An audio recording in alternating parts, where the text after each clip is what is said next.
está presente, entre comillas, estamos presentes, copresentes desde Chile, desde Argentina, desde Bélgica, desde Estados Unidos. Es realmente una alegría poder compartir este segundo momento, esta segunda conferencia en este pequeño ciclo de conferencias de la red Viral, una red de investigadores que trabaja sobre las representaciones de la violencia en América Latina. Inevitablemente al tema de la violencia está muy vinculada a la problemática de la memoria, y sobre memoria y violencia ya hemos trabajado mucho en la red. Yo quisiera simplemente tal vez mencionar uno de los últimos trabajos colaborativos en ese marco, pasados contemporáneos, acercamientos interdisciplinarios a los derechos humanos y las memorias en Perú y América Latina. Fue un libro editado por Lucero de Vivanco y María Teresa Johansson, y creo que varios de los presentes han participado en este libro. Entonces, en la estela de estas preocupaciones acerca de la memoria y de la violencia, vamos a escuchar a la profesora Cristina Kara-Georgu-Bastea de la Universidad Vanderbilt. Y creo que su conferencia nos viene como anillo al dedo, ¿no? Para hablar o para profundizar en estos temas de violencia y memoria. Nos va a hablar de justicia social y justicia poética en el secreto de sus ojos. Dos palabras breves para presentar a Cristina. Cristina es doctora por el Colegio de México con una tesis sobre el poema del Cantejondo de Federico García Lorca, tesis publicada en 2008. Un segundo libro dedicado a Tirando Banderas se publicó en 2013 por las editoriales Ediciones Clásica y Minnesota University Press. Cristina es autora de numerosos artículos en revistas especializadas y en libros, y muchas de sus publicaciones versan sobre la poesía española, Lorca, Cernuda, pero también mexicana, Javier Villaurrutia, Gloria Gervitz. Su investigación abarca también otros géneros, el teatro, la novela, el cine, como hoy. Ha estudiado autores contemporáneos bastante diversos. En su vasta producción me parece que se puede destacar una problemática recurrente que es la de la memoria. Me refiero, por ejemplo, a algunos títulos de sus artículos: El lugar del olvido en Borges, Memoria y palabra en recuerdos del porvenir de Elena Garro, Transgeneración de la memoria, etc. Entonces, hoy para nosotros, ¿no? Cristina va a cruzar los hilos de la memoria, de la poesía y de la justicia en una relectura de la película de Campanella, El secreto de sus ojos. Cristina, es un honor, un placer poder recibirte aquí. Tienes la palabra y gracias ya. Buenas tardes. Voy a compartir mi pantalla. Se va a quedar así la pantalla. Van a ver todos los slides y el que será mi tema, porque no logré hacer algo que mostrara solamente el slide. Bueno, las cosas de la tecnología son raras estos días. Quisiera agradecer la invitación a participar a esta serie de conferencias que celebran los 10 años de la red Viral, y en especial a la profesora Fabry por su amable acogida, a sus amables palabras, a todas y todos ustedes por estar aquí y allá y acullá. Mi gratitud también a la profesora Ana María Mar Sánchez por su ayuda en un momento crucial de esta investigación. Gracias, Ana María. Hoy hablaré de dos tipos de justicia en la obra fílmica de Juan José Campanella, El secreto de sus ojos, una película taquillera filmada en 2009, que además fue premio Oscar para película extranjera en 2010. Voy a repasar un poco la intriga, el argumento para refrescar la película. El secreto de sus ojos cuenta cómo la violación y asesinato de Liliana Colotto se quedan en el limbo de la impunidad durante 25 años hasta el momento en que Benjamín Espósito, empleado del juzgado que tuvo a su cargo el crimen, decide contar la historia. La violación de Liliana sucede el 21 de junio de 1974. Por el contrapunto entre presente y pasado, el público se entera de cómo la historia de la violación del violador asesino Isidoro Gómez se entrelaza con la historia del amor entre Espósito e Irene Menéndez Hastings, la joven abogada y secretaria del juzgado en que los dos trabajan. Benjamín identifica al asesino por medio de las fotos que le muestra Morales, el esposo de la víctima, el viudo de la víctima, Pablo Sandoval, compañero de trabajo y amigo borracho de Benjamín, descubre la pasión del asesino por el fútbol y con ella la manera de encontrarlo. Si bien el criminal es capturado, juzgado y condenado, el fraudulento Romano lo saca de la cárcel y lo pone al servicio de la Secretaría de Bienestar Social y sus grupos clandestinos de ataque. Espósito escapa a la persecución de Gómez yéndose a Jujuy, regresa a Buenos Aires en 1985 y al jubilarse Benjamín decide entender qué pasó en el caso de Liliana Coloto, como si tal verdad le fuera a revelar lo que le pasó a su propia vida. La película termina con la revelación de que Gómez ha sido prisionero de Morales en una cárcel improvisada después de desaparecer, incomunicado literalmente, y por supuesto con el happy ending de la historia amorosa complicada entre Benjamín e Irene. La justicia poética es un concepto o término de retórica acuñado a finales del siglo XVII.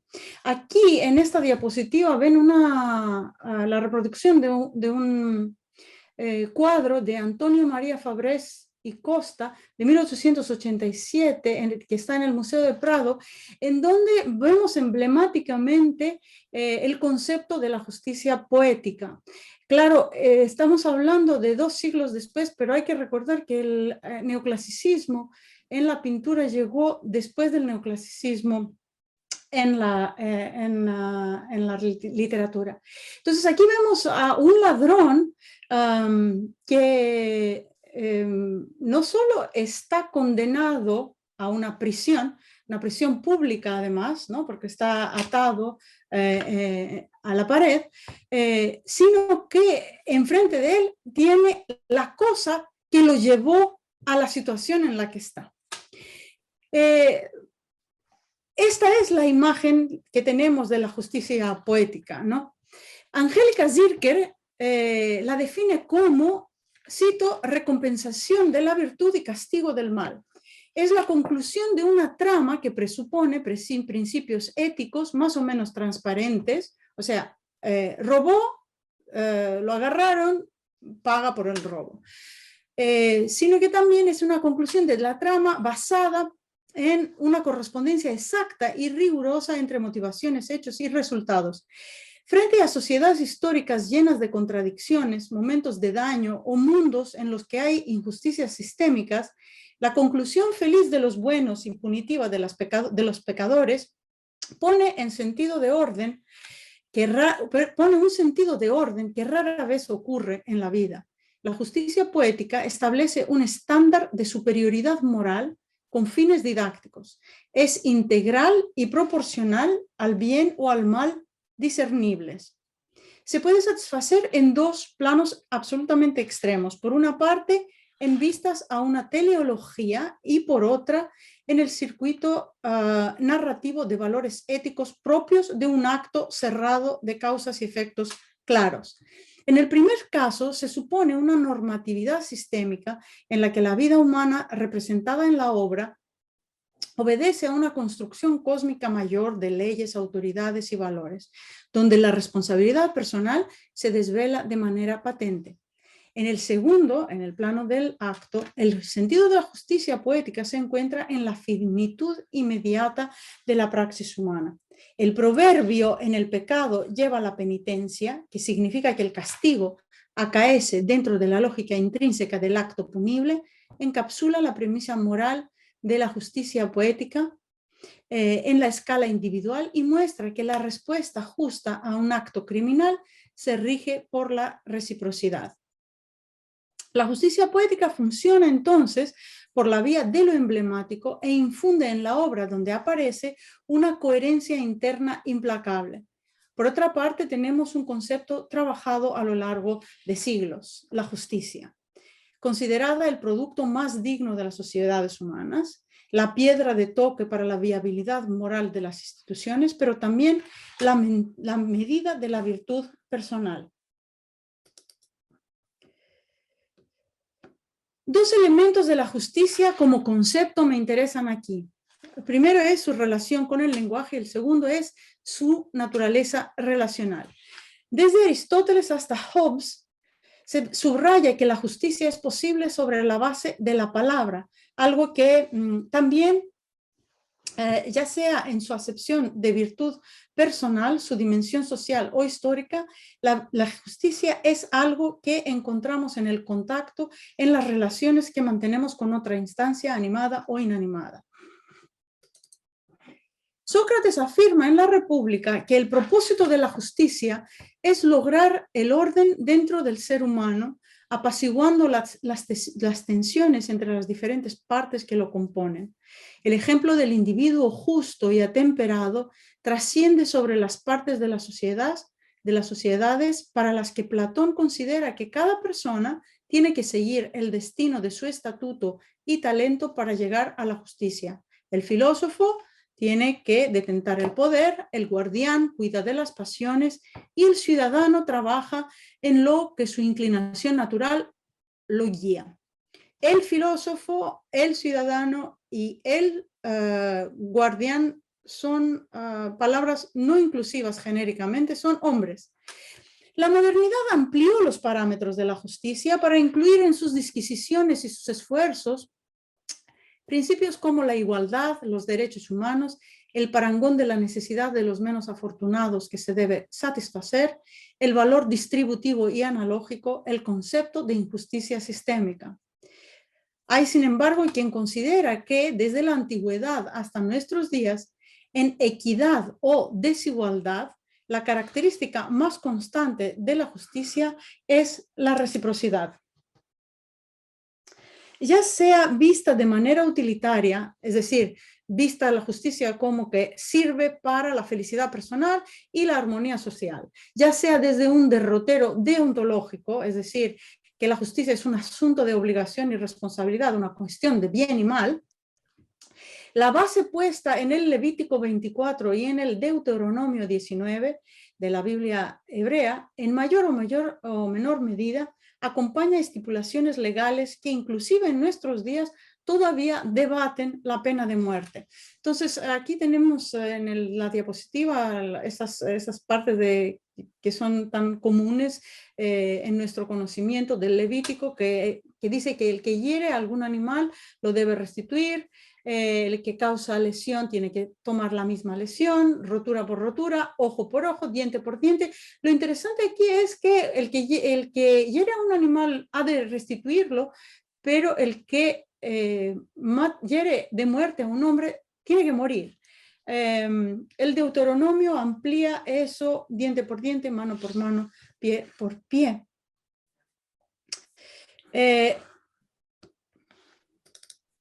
En lo que sigue, propongo entender El secreto de sus ojos como una pugna entre la justicia social en su vertiente de justicia histórica, por una parte, y la justicia poética, por la otra, en tanto que la primera se manifiesta en la complejidad de los problemas éticos que la película pone enfrente de nuestros ojos, y la segunda ofrece soluciones formales a las preguntas de la trama. La imposibilidad de la justicia social hace que la justicia poética se ofrezca como un paliativo a las referencias simbólicas de la película, es decir, a la historia de Argentina en los últimos 25 años del siglo XIX, la dictadura como violación de la democracia, la restitución del estado de legalidad después de la experiencia del daño por medio de la memoria y de las funciones institucionales de la justicia. La competencia entre imposibilidad histórica y complacencia narrativa vertebra una obra que, como espero demostrar, al final tiene una propuesta radical que atañe no solo cómo pensamos en el concepto de justicia, sino también cómo podemos acceder a la justicia. Voy a hablar ahora un poco del contexto histórico del secreto de sus ojos. El 20 de junio de 1973, es decir, un año y un día antes del asesinato de Liliana Coloto, Perón regresa a la Argentina desde el exilio. La celebración de su llegada termina en la masacre en el aeropuerto de Ezeiza por el enfrentamiento entre las fuerzas de izquierda del peronismo y las fuerzas de extrema derecha. El consenso que Perón logra es extenso, pero por lo mismo es muy frágil. El conflicto entre los grupos de la juventud peronista, los sindicatos y las fuerzas armadas es tal que inevitablemente después de un periodo limitado de entusiasmo y euforia, los incidentes de violencia prevalecen. Y aquí les pongo unos cuantos solamente, pero muy sonados incidentes de violencia. Primero es el asesinato de José Ignacio Rucci, dirigente de la Confederación General del Trabajo, 2 días después de las elecciones del 23 de septiembre de 1973, donde Perón triunfa con una mayoría de más de 60%. También el asalto del Ejército Revolucionario del Pueblo al Regimiento 10 de la Caballería Blindada en la localidad azul de la provincia de Buenos Aires el 19 de enero de 1974.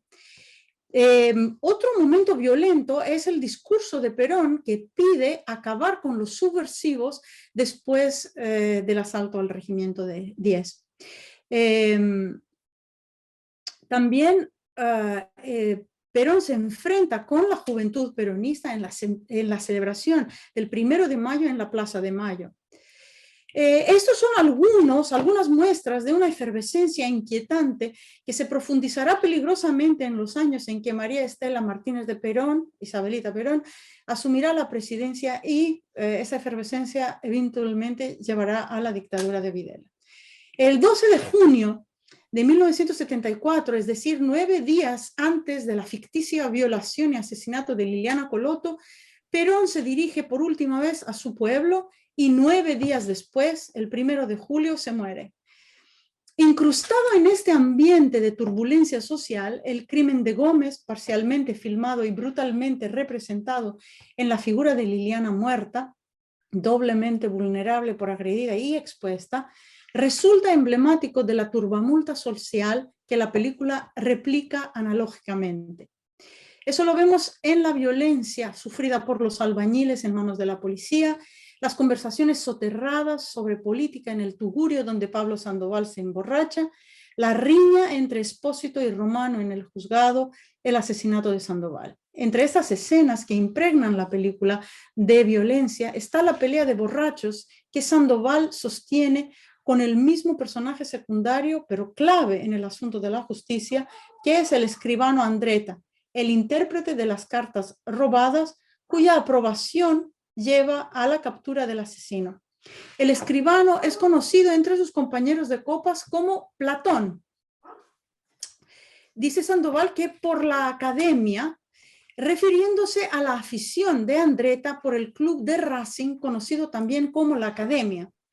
Platón lleva a Pablo a pensar, y esa es una imagen muy famosa de la película, donde Pablo dice, me puse a pensar en los tipos, pero en todos los tipos, no en este tipo en especial, en el tipo, dice Sandoval. De lo particular a lo plural y de ahí a lo universal, la teoría de las formas platónicas, las ideas, despunta en el silogismo de Sandoval. Lo que la extrapolación entre lo particular y lo universal revela al aterrizar en la cancha de fútbol, después de esa conversación en el café, tenemos esta toma aérea fantástica de Campanella que termina en la cancha de fútbol.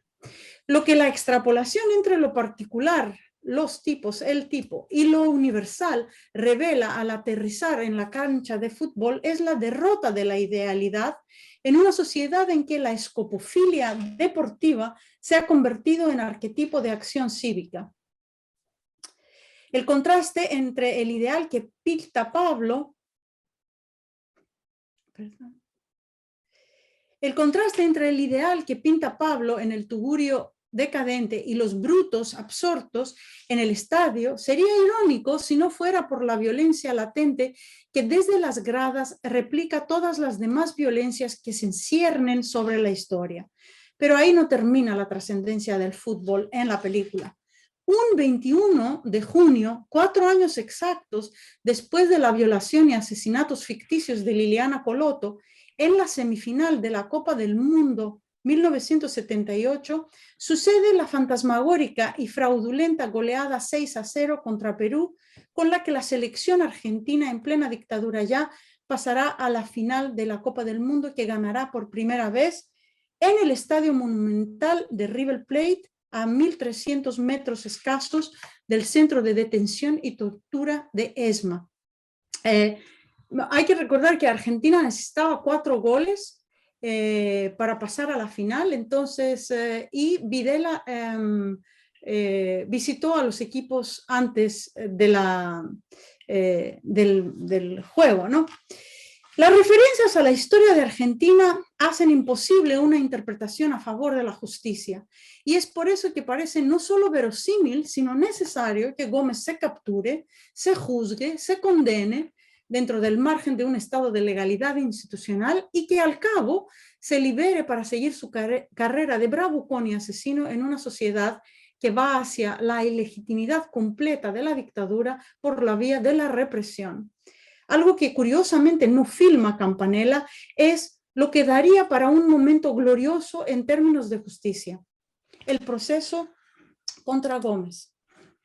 Pero en el contexto histórico de la película, la justicia como ejercicio de la ley y el momento de reparación del daño es inaccesible.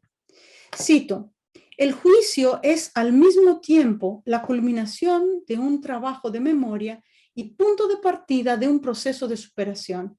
Es preferible hablar de superación que de olvido. Es preciso actualizar los hechos para permitir su tránsito al pasado, tanto en su materialidad como en su significación moral. Dice Antoine Garapon. Lo que aquí se presupone es que el crimen históricamente visto no es solo un hecho moral, sino un acto físico. Representarlo en el tiempo y el espacio del tribunal implica insertarlo en un contexto ético. Por el mismo proceso, la justicia logra lo imposible: restituir a la víctima en su estado moral entre los seres humanos. Cito de nuevo: la reactivación de la memoria implica ya su vaciamiento, lo que explica el carácter irrepetible del juicio. El echar mano a un proceso judicial es un arma de un solo golpe, no un fusil de repetición. Dice de nuevo Antoine Garapon, que es magistrado del Instituto de Altos Estudios sobre la Justicia de Francia. En el secreto de sus ojos, la justicia funciona estrictamente por reciprocidad y por lo tanto se muestra incapaz de restaurar la legitimidad de la ley misma y con eso el regreso de las víctimas al espacio de la historia. Ejemplo patente de esta limitación que la historia impone a la justicia es el argumento de Morales contra la pena de muerte.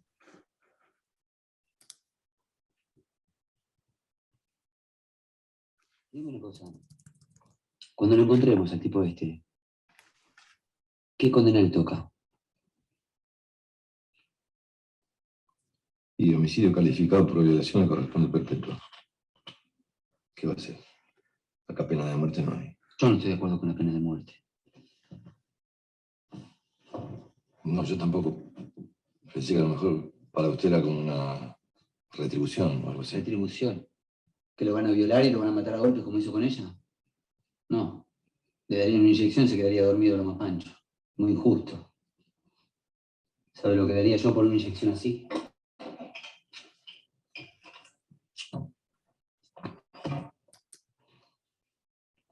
No. Que viva muchos años. Así se va a dar cuenta que todos estos años van a estar llenos de nada.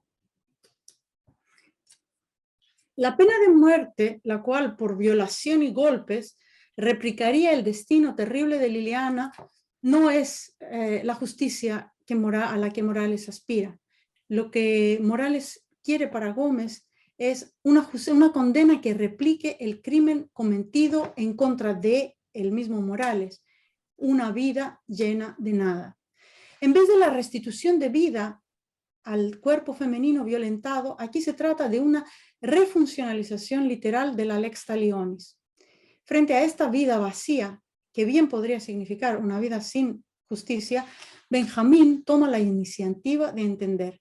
En este punto de intersección de la justicia con el amor, de dos maneras muy diferentes, como los amores que los dos hombres padecen, se constituirá el giro de solución que la película propone en cuanto a la justicia.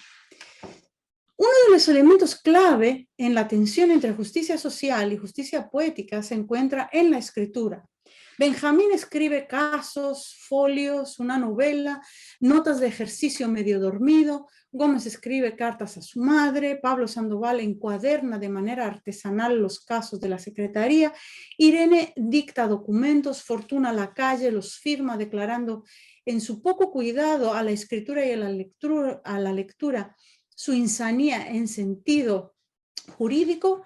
Morales lee la novela o cuento de Benjamín sobre el caso de su difunta esposa. Campanella es lector de Eduardo Sacheri, el novelista que publicó en 2005 la novela La pregunta de sus ojos, que inspiró la película. El emblema de esta fascinación con la escritura y la lectura se cristaliza en el aparato productor de escritura que es la vieja Olivetti, la máquina de escribir, que está rota ya en 1974. Aparece en la película en 4 ocasiones. La primera vez en 1999. Irene se acuerda de ella y con un gesto irónico se la entrega a Benjamín para que escriba su novela. Cito, por ahí entre dinosaurios, le dice, se entienden. Benjamín lo hace, usa la máquina y termina un capítulo. A su manuscrito le faltan las A que pone con la pluma. La segunda vez que aparece en la película es en 1974, en un flashback. Benjamín declara que la máquina le es insoportable. Aquí se anuncia la negación e imposibilidad de escribir la justicia desde donde se encuentra Benjamín, aunque también se observa cierta apatía, por la que el personaje no intenta arreglar lo que está mal, sino que se deshace de la responsabilidad. La máquina acaba en el escritorio del juez Fortuna Lacalle y allí se convierte en figura de resistencia frente a una justicia obtusa y autoritaria. En la reprimenda que sigue la entrada clandestina de Espósito y Sandoval en la casa materna de Gómez, el alto funcionario de la justicia cuya orden se ha desafiado explota. Y voy a poner esta parte de la película, que es una que no puedo resistir en oír y volver a oír 3000 veces. Porque tal parece que yo no soy un juez, sino que soy un reverendo boludo. Porque yo digo que hagan A y acá hacen Z, ¿eh? Como esta máquina de mierda que me metieron. La volvemos a encontrar sobre el escritorio que Benjamín ocupa para tomarle declaración a Gómez. Esta máquina no anda, no tiene la A, dice Amargo, el protagonista. La trama entra en suspenso. El aparato de registro, artículo clave para que quede constancia de lo que ha sido, se ha atorado. Y la resistencia de la máquina se engrosa con la negación del mismo Gómez a confesar. Desde aquel momento, la Olivetti enojosa se queda escondida, dice Irene, en un depósito con el caso del petizo orejudo. Lo que parece ser una broma resulta una ventana a la historia criminal argentina. Irene habla de un delincuente, el petizo orejudo, considerado por la leyenda urbana el primer asesino serial del país. Un adolescente que en 1912 fue capturado por el asesinato de 4 niños y el ataque a otros 7. Tenía 15 años. Provenía de una familia de inmigrantes calabreses, paupérrimo. Su padre, el alcohólico y violento. El petizo orejudo sacudió la sociedad bonaerense. Pasaría los siguientes 30 y tantos años después de su captura en la cárcel, donde murió de un padecimiento gastrointestinal en Ushuaia en 1944. La leyenda quiere que lo hayan matado los otros prisioneros. Lo que el caso de este proletario y paria social muestra es que la historia criminal es tan terrible como las condiciones que la engendran. Mientras Buenos Aires entra en la modernidad periférica de las grandes urbes latinoamericanas, en sus barrios marginales como Boedo, en el que también vivió el asesino, Petiso Orejudo, se sufre toda clase de horror y abuso. Por otro lado, esta situación no es solo parte de la historia criminal, sino de una falta de justicia social, un signo de una injusticia sistémica. La irradiación del niño asesino sobre Gómez hace que se entretejan historia, criminología y política y escritura de y sobre la justicia. Un dato curioso, a la vez que formidable, hace que la historia social y la ficción se acerquen. El asesino serial de 1912, que se llamaba Cayetano Santos Godino, ilumina al asesino violento y misógino que Irene desenmascara en el interrogatorio como pigmeo frente a la amazona Liliana y peticito, como ella le dice, carente de hormona suficiente, cito, para calentar una hembra como ella. Fin de cita. Detrás de Gómez, curiosamente, se encuentra el actor español Javier Godino. Coincidencia o no, sea como fuere, la justicia ficcional habla de la justicia histórica, el cine de la vida, la actuación de los actos. Tres actitudes pugnan por captar la experiencia de la violación y asesinato de Liliana en términos de justicia. La de Irene, Benjamín y Morales. Irene se deslinda inicialmente de la necesidad de entender inclusive su propia vida, sus decisiones, y deja que la novela de Benjamín diga la historia, mientras ella se hace cargo, como dice, de una justicia y de la continuidad de la vida. Cito, toda mi vida fue mirar para adelante, dice Irene. Morales le reclama a Benjamín su intrusión en una vida que no le pertenece. Instalado en el presente, por su parte, Benjamín pugna por entender a través de la escritura lo que pasó para así hacerse cargo de ello y de sí mismo. La responsabilidad y la justicia van juntas, son dos conceptos entretejidos. La imaginación de los tres en constante diálogo empuja hacia la revelación de verdades complicadas. Irene, cuyo nombre significa paz en griego, es en la mitología hija de Themis, la diosa de la justicia. Sus hermanas son Dike, que significa en griego tanto juicio como proceso, como justicia, y Eunomía, buen gobierno. La joven secretaria del juzgado oscila entre el ejercicio flexible de la ley que garantizaría la justicia y la posición de autoridad que ella ocupa y que no acepta la insubordinación. Después del caso de Chivilcoy, Irene le dice a Benjamín, cito, aquí la jefa soy yo y el subordinado es usted. Fin de cita. También la justicia que Irene representa claudica ante el poder ejecutivo de Romano en la Secretaría de Bienestar Social. A mí eso del nombre de la Secretaría de Bienestar Social bajo López Rega siempre me ha resultado un chiste malo. En retrospectiva, Irene, la fiscal madura, y Benjamín, el jubilado novelista en ciernes, definen en una frase a dos voces aquella Irene justicia. Yo me miro y no me reconozco, Parezco otra persona. ¿Quién eras? ¿Cómo eras? No sé, recta, conservadora, Solemne, estructurada, rígida. joven. Un poco después, la fiscal del presente afirma la imposibilidad retroactiva de la ley. No es sino hasta que Irene entiende la trascendencia del pasado sobre el presente que usa la ley para la búsqueda que lleva a cabo Benjamín. Morales, por su parte, marcado por el dolor y fiel al rito amatorio que vuelve perpetuos a Liliana, al recuerdo y a la letra de la ley, se hace cargo de que las deudas se paguen y que las promesas se hagan efectivas. Ricardo Morales funda su vida sobre el cumplimiento de los contratos.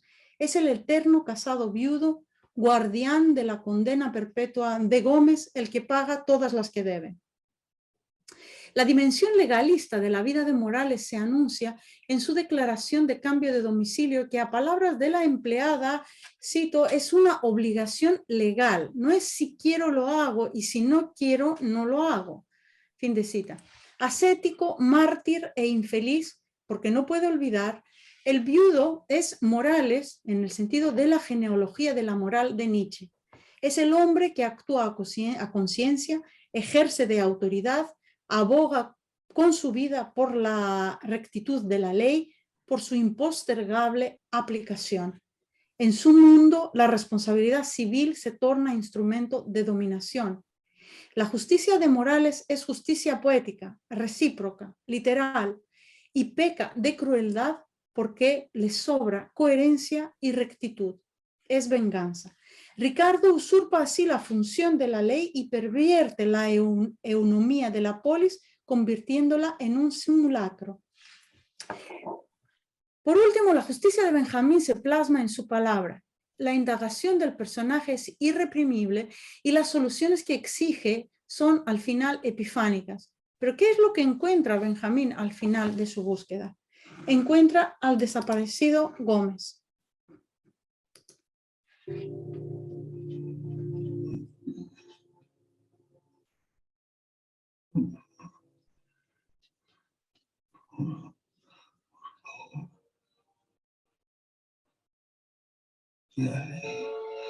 Mírate, aunque sea, me hable. Al filo del silencio, apuntalada por la imagen fílmica, la palabra ley, la palabra expediente, guión, diálogo, novela, se erige en piedra de toque de la justicia, representando aquel derecho fundamental del que se priva a la víctima y que la película nos convoca a ver arduamente, no a la figura de Irene, no a la figura de Liliana, no a la figura de Sandoval, sino a la figura de Gómez. Recuerden que al principio uno de los dos elementos que me interesaba apuntar con respecto a la justicia era su relación con la palabra. La palabra ley puebla de nuevos sentidos la petición que encierra el reclamo de justicia. Por favor, dígale que aunque sea, me hable. Es el reclamo de justicia de Gómez. La búsqueda por la justicia es un proceso que echa a luz al enfrentamiento del ser humano con la violencia, la idiotez, la corrupción, la desidia y también la heroicidad. Un proceso de restitución de la fe en las instituciones. En el caso del secreto de sus ojos, tenemos por una parte la imposibilidad de acceder a la justicia por respeto a la historia, a la extensión concreta de la herida del daño, mientras por la otra sí podemos acceder a un mundo moralmente más justo que el de la historia. En la medida en que la búsqueda de este mundo es la justicia poética, lo que se nos entrega carece de las sutilezas de la historia y llega a ser cruel. El espacio en que menos obvia, pero más crucial resulta la búsqueda del buen gobierno, se abre como un nuevo espacio que es la intimidad. Hacer justicia entre el yo y el otro. En otras palabras, ahí donde todo límite de civilidad se ha borrado por definición, es el non plus ultra de la vida política. No se trata aquí del espacio privado, sino del lugar en que toda noción de civismo se pone a prueba porque toda infracción equivaldría con la aniquilación de la vida. El atropello de la ley se ve más claramente que en cualquier otro lugar en aquel que ha abolido la necesidad de la ley por ser el espacio modélico en que la subjetividad personal torna lugar del otro u otra.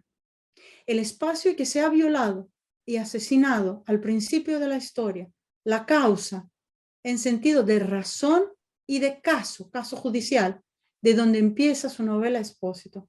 En la intimidad, tras la puerta cerrada de la oficina de Irene, donde por fin habrá algo importante que decir, en este lugar que es la cara más ardua de la vida en sociedad, en el corazón del Palacio de la Justicia, el futuro de Irene y Benjamín promete echar a andar un proceso complicado de restauración. Muchas gracias.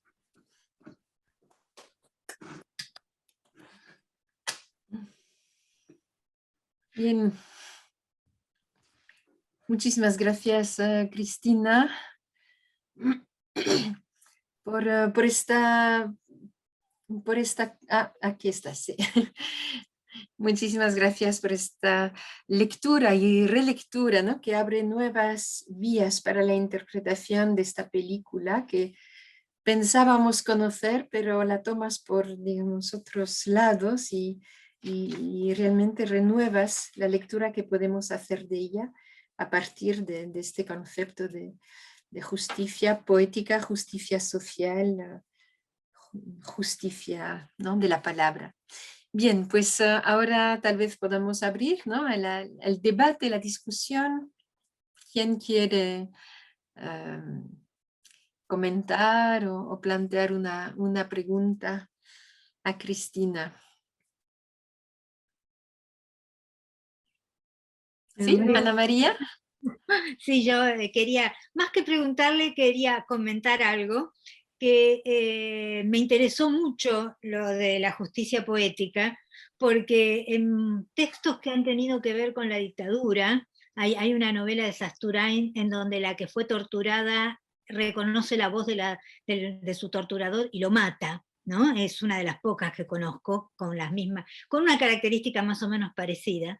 Y en los casos en que yo he leído o visto esta película, teniendo en cuenta que he vivido ese momento, en ambos casos, me acuerdo de esos dos, no sé si hay más, he tenido un sentimiento de consuelo con la justicia poética y estoy completamente convencida que mi deseo era que hubiera sido así. O sea, sí, yo apoyo en ese momento fuertemente el asesinato del torturador y la cárcel infinita de este tipo. Me di cuenta que estos textos contienen en esa justicia poética un elemento consolatorio para los que no nos ha alcanzado jamás la justicia real, ¿no es cierto? O no puede alcanzar. Entonces quería preguntarte cómo se ve eso del elemento consolatorio para el espectador que disfruta. Yo disfruté, puedo asegurar que disfruté con esa cárcel monstruosa, ¿está? Entonces, ¿cómo lo ves? Mira, Ana María, yo no puedo usurpar el espacio de una persona que ha vivido eso, ¿no? Y creo que esto es fundamental. Lo único que puedo decir es totalmente teórico, ¿no? Sí. En el sentido de que yo no viví eso, no viví el terror, no viví todo lo que ustedes, tú, los argentinos y las argentinas de ese momento vivieron. Sin embargo, yo creo que la justicia poética es un paliativo y que por un momento nos hace bien, nos acaricia, ¿no? Es como consolatorio, ¿verdad? Exacto. Nos acaricia, ¿no? Que el hijo de puta que pague, ¿no? Pero en verdad, creo que como no es posible la justicia, la verdadera justicia, y la justicia poética solamente dura mientras dura la ficción, debe haber, y eso es lo que yo creo que es lo más interesante de la película, debe haber otro tipo de justicia, que es cómo podemos ser justas con la otra persona con la que estamos. No hace falta ni que la queramos, ni que esté cerca, ni que sea nuestra. Si podemos pensar en la intimidad como una nueva condición social, podemos empezar a pensar en la justicia de otra manera. Sí, claro, a mí también me encantó que lo tuviera ahí Morales, ¿no? Sí, da ese matiz de relato consolador muy fuerte, ¿no? En ese momento. Por supuesto, y a mí me encantó que al principio cuando empieza a hablar Gómez, gruñe, no puede hablar. O sea, está bien, ¿no? Convertirlo en animal, porque animal es. Exacto. Pero... Exacto, sí, no, perfecto, gracias, Cristina. A ti, Guillermo. Sí, pero perdona Cristina, pero la manera de filmar, ¿no te parece que nos hace sentir empatía por Gómez y así rechazar esa venganza? Yo creo Despertar otra vez una especie de ciudadanía post-dictadura que nos haga pensar. La verdad, yo tampoco evidentemente viví la dictadura ni ninguna dictadura y la verdad yo sentí esa crueldad, ¿no? de dejarlo podrirse en esa jaula, ¿no? Entonces me parecía que el efecto de la película, tal vez un efecto pensado para un público que no sea argentino, sería pues vivir ese choque de qué pasa ahora, porque estoy sintiendo, por lo menos es lo que yo sentí cuando vi la película, sintiendo una especie de cercanía con este tipo que tiene ese reclamo, dígale que me hable. Entonces, no sé si es un efecto pensado para un público que no sea argentino, pero me parece que este efecto casi tan fuerte como el de, por lo menos la venganza ha podido tener lugar, deja al espectador en una especie de tensión y que es esa tensión la que se resuelve, digamos, emotivamente con el melodrama final, no sé. Yo creo que tienes absoluta razón. Es por eso que es muy fácil sentirnos solidarias con Liliana. Es muy, y pedir justicia por ella. Es muy fácil sentirnos solidarias con Sandoval, con Espósito inclusive, ¿no? Cuya vida es amenazada. Pero la justicia no es aquello que se produce cuando sentimos solidarios y solidarias con alguien, ¿no? Yo creo que Campanella se plantea, así como tú lo dijiste, ¿no? La dificultad de la justicia al ponernos a Gómez como la persona a la que no se le hizo justicia. Sí, me parece que ahí está el punto. Sí. Precisamente. Es por eso que Morales es el que hace la justicia poética, pero nunca llega a la verdadera justicia. No hay manera de acceder a la justicia. Por eso en la cita de Garapón se hace el juicio y no hay, eso se llama double jeopardy, y no se puede volver a juzgar a una persona por el mismo crimen, ¿ok? Una vez que lo sacaron de la cárcel a Gómez está fuera suelto y no puede devolverse a la cárcel. No tenemos manera de regresar a un estado de justicia, de legalidad, de legitimidad de la ley. Nos quedan dos opciones. Una, volvernos animales o literales. Perpetua quiere decir perpetua y se va a quedar perpetuamente en la cárcel, Gómez, o intentar hacer justicia con lo que tenemos en las manos. Fíjense que la película no se interesa por Gómez. O sea, no sabemos qué hace Espósito. Va y dice Morales tiene a una gente ahí encerrada en su casa. No hace nada. Ahí termina. No hay manera de llegar a la justicia en ese caso.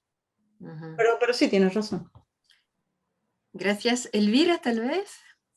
Sí, muchas gracias, Cristina, por esa excelente presentación. Cuando tú comentabas la República de Platón, acentuaste la cuestión de género, ¿no? O sea, el hombre asociado al ejercicio de la justicia como gestor y demás. Esbozaste también la importancia de Irene desde la significación de su nombre. Y bueno, y hablaste de la restitución del daño causado al cuerpo femenino. Y yo estaba pensando en particular en dos escenas. Estaba pensando en la escena del interrogatorio, donde emerge esta Irene mucho más activa, ¿no? Y que funciona también como instrumento de justicia, se puede decir. Y en la escena del elevador, donde ocurre una transferencia de la vulnerabilidad de Liliana Coloto a Irene y de la impotencia de Morales a Espósito, ¿no? Entonces quería saber tu opinión acerca de la cuestión de género y el ejercicio de la justicia en la película, si pudieras expandir más al respecto. Gracias. Gracias, Elvira. Yo creo que en muchas ocasiones las figuras femeninas funcionan emblemáticamente como la democracia, emblemáticamente, ¿no? Si se acuerdan de la imagen de Liliana muerta, es una imagen como de una estatua. Liliana está llena de moretones, es tremenda la visión, pero también tiene una belleza casi mórbida, ¿no? Después Irene también en esta imagen, que bien lo viste la analogía, ¿no? Yo creo que esas figuras son las más vulnerables. La figura femenina funciona como la figura más vulnerable que replica, que es alegórica de la democracia argentina del momento antes de la dictadura. Eso creo. Ahora, en Platón, pues, no hay mujer. Hay solo democracia. Bueno, Amina tiene una pregunta. Pues primero, muchas gracias por esa presentación. Yo trabajo sobre derecho y literatura y no conocía el concepto de justicia poética, así que muchas gracias. Me parece muy interesante y muy, con muchas posibilidades de crítica. Y respecto al aspecto catártico que se evocaba antes, me parece, a mí lo que me pareció es que precisamente es interesante porque la catarsis no anula la función crítica, me parece. La película no nos hunde en esta absurdidad de una película como El proceso de Orson Welles, o no se representa, no anula el deseo de justicia. Así que me parece interesante esa ambivalencia entre gozar de ver esa venganza y querer una justicia de verdad. Esa tensión me parece interesante. Y eso es un comentario. Y luego tengo una pregunta respecto a la visión de la justicia, la representación de la justicia y del artista en la película, respecto a ese momento con la máquina, ¿no?, de escribir. Para usted, ¿aquí se representa el artista implícitamente como el único que puede ajusticiar al final o no? Sobre tu comentario, sobre su comentario, sí, estoy de acuerdo en que es la dialéctica entre las dos justicias posibles e imposibles en la película que crea la tensión, que nos lleva finalmente a pensar qué es la justicia, cómo se hace, cómo tenemos que recordar y todo eso. Estoy absolutamente de acuerdo con usted. En cuanto al artista, ¿sí? Yo creo que, de nuevo, es muy interesante pensar que la justicia poética es la justicia del poeta, la justicia del literato, la justicia del escritor.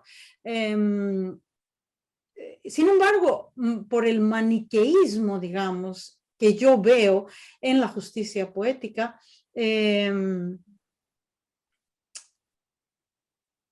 a ver, déjame pensar un poco sobre eso, porque no, o sea, yo pensé en la escritura, pero no pensé en la figura del artista. Y debe ser también muy interesante pensarlo. ¿Por qué? Porque Espósito no es artista, es alguien, vemos cómo se hace un narrador, ¿no? Pero no es lo que llamaríamos, o sea, el protagonista es un empleado jubilado del juzgado, que se mete de escritor. Quizás la idea implícita sea, hay que intentar escribir eso y escribirlo de una manera que tenga sentido. Por lo tanto, escribirlo con respeto a la verdad histórica, pero no hacia la verdad, o como no hacia la verdad histórica. Y el artista en esto tendría una función primordial. Es más, la falta de justicia, y creo que es muy productivo de su pregunta, la falta de justicia es lo que crea la necesidad del arte. ¿Sí? O sea, Benjamín es por falta de justicia que llega a la escritura de su novela o de lo que sea, ¿no? Que está escribiendo. Muchísimas gracias por esa pregunta. No sé si contesté, pero definitivamente me hizo pensar. Muchas gracias. Lucero. Sí, hola, ¿qué tal a todas? Gracias, Cristina, me pareció muy interesante tu presentación. Yo, más que una pregunta, quería hacer como un comentario, porque, digamos, en el marco de estos 10 años de la red viral y del trabajo también que llevamos haciendo hace bastante tiempo, y como me pensaba también, como para pensar la literatura como una instancia simbólica, ¿no? General de reparación y justicia, especialmente en aquellos países en donde los estados han fallado precisamente en ese rol esencial de ser garantes de la verdad, de implementar medidas judiciales, ¿no? De justicia o políticas públicas que correspondan y estén orientadas a reparar los daños digamos, de un pasado de abusos a gran escala en general. Tanto cuando pensamos en la narrativa, las narrativas audiovisuales, textuales, ficcionales, como más de corte más testimonial también, ¿no? Yo he venido trabajando varios años sobre la literatura peruana y también me encontré con libros en ese sentido que tú has comentado, la película. La llamé un artículo que escribí Memorias sucedáneas, ¿no? Porque justamente tenían esa doble significación de lo sucedáneo, donde se trataban temas como parecidos a los que el Estado debiera haber trabajado en términos de justicia, pero que finalmente los personajes y esa situación representada terminaba reemplazando lo que supuestamente debiera haberse llevado a cabo como en la realidad de la sociedad. Y lo que uno veía ahí era como además justo coincidía con un contexto de 10 años después de presentado el informe de la Comisión de la Verdad y la evidente falta de haber llevado adelante a nivel de Estado los procedimientos de justicia y de reparación recomendados por esa comisión. En la literatura empiezan a aparecer muchas novelas donde lo que aparece es la justicia por las propias manos, la venganza, o sea, la justicia entre comillas, llevada al ámbito de lo privado. Y eso precisamente generaba nuevos ciclos de violencia, porque ya el culpable, digamos, del perpetrador no va a la corte, sino es asesinado, perseguido, robado, torturado a su vez, etcétera, instalándose, como a mí me hacía pensar mucho también en las tragedias griegas, ¿no? Esa venganza que tú has hablado, del ojo por ojo y el círculo infinito de una violencia que va generando nuevas violencias por no haber sido tratadas en la instancia que correspondía y tal.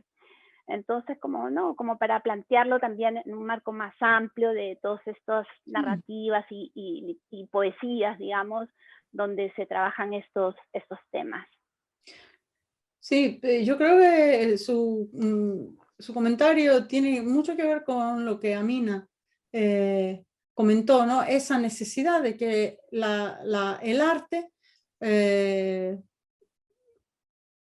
haga de espacio donde las cosas, la memoria o la injusticia, el daño, la experiencia del daño se puede trabajar, y un espacio en que se puede recuperar algo.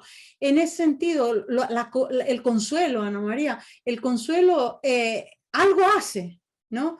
Es importante sentir que se reconoció el mal que se ha hecho y se hizo un gesto afectivo, porque el consuelo depende de un gesto afectivo. Sí, Ana María. Ahora, no, justamente lo que estás diciendo y lo que decía también Amina tiene que ver con esa, yo diría, si existen esas dos justicias en tensión, quizás es porque es imposible la justicia total. Es imposible porque no se puede reparar la naturaleza del daño hecho, ni con el asesino en la cárcel, ni con el asesino en la cárcel privada, ni en la pública, ni nada. Es lo que dice el personaje, ¿verdad? No, matarlo no funciona, ¿no? Y dejarlo en la cárcel común no lo dejan, y si lo dejan tampoco sirve. Es de tal naturaleza que la tensión es permanente, y creo que ese es el aporte de la literatura, ¿no? Poner la atención. Descubrirse que uno frente a la imposibilidad se consuela pensando en la venganza, ¿no? Eso me parece un aporte interesante en la película. Sí, y también en el sentido que dijo Lucero, en el sentido de la denuncia. Exacto. ¿Sí? O sea, porque imaginemos que existiera un lugar en el mundo donde la justicia fuera posible, ¿ok? La persona que hiciera algo malo verdaderamente se llevara a la justicia se cumpliera y ahí terminara todo, ¿no? En un tribunal con los abogados, las abogadas, los testigos, las testigos, tal. Cárcel, y luego.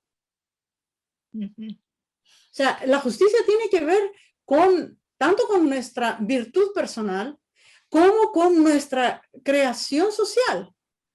Debe haber trascendencia. Yo creo que la literatura en este momento, la literatura, el arte, a lo que apunta es a la trascendencia, a la importancia de la justicia. No es en ese sentido, quizás ayude a pensar la justicia como la justicia es el medio para algo, ¿no? Una visión utilitarista de la justicia que existe en la literatura sobre justicia. O pensarla también como la justicia. Alguien hizo algo malo. Bueno, hay que castigarlo. Imperativo categórico, ¿no? Pero ninguna de esas dos cosas crea el alivio que crea el arte, tanto como denuncia como consuelo. Por supuesto. Sí, exacto. ¿Sí? Muchas gracias. Pues veo que no hay más comentarios. Supongo que Lucero tenías la mano levantada de antes, ¿verdad? Sí. Ok. Bueno, muchísimas gracias a todas por estar aquí. Fue muy bonito compartir. Muchas gracias. Gracias.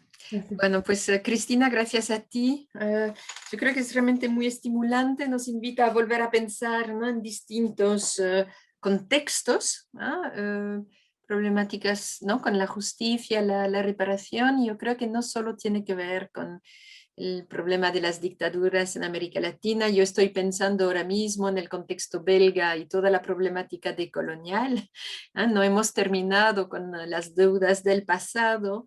Yo creo que en ningún contexto casi, y son preguntas que están muy presentes en la literatura contemporánea, las películas, por supuesto.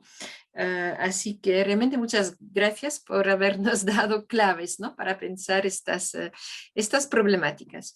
Pues entonces terminamos, yo creo, con esto nuestra segunda conferencia. Nos queda una tercera dentro de un mes y saltaremos los Andes, ¿no?, para hablar de o mejor dicho, no, nos quedamos en Argentina, ya que hablaremos con Carlos Walker, de Juan José Saer y otros escritores argentinos. Bien, pues gracias a todos, que tengan un feliz día, feliz tarde y hasta dentro de un mes. Muchas Gracias. gracias. Bueno, Gracias, hasta Genevieve. luego y Gracias a todas. gracias. Gracias, adiós. Gracias. Chao, chao, gracias. Bye.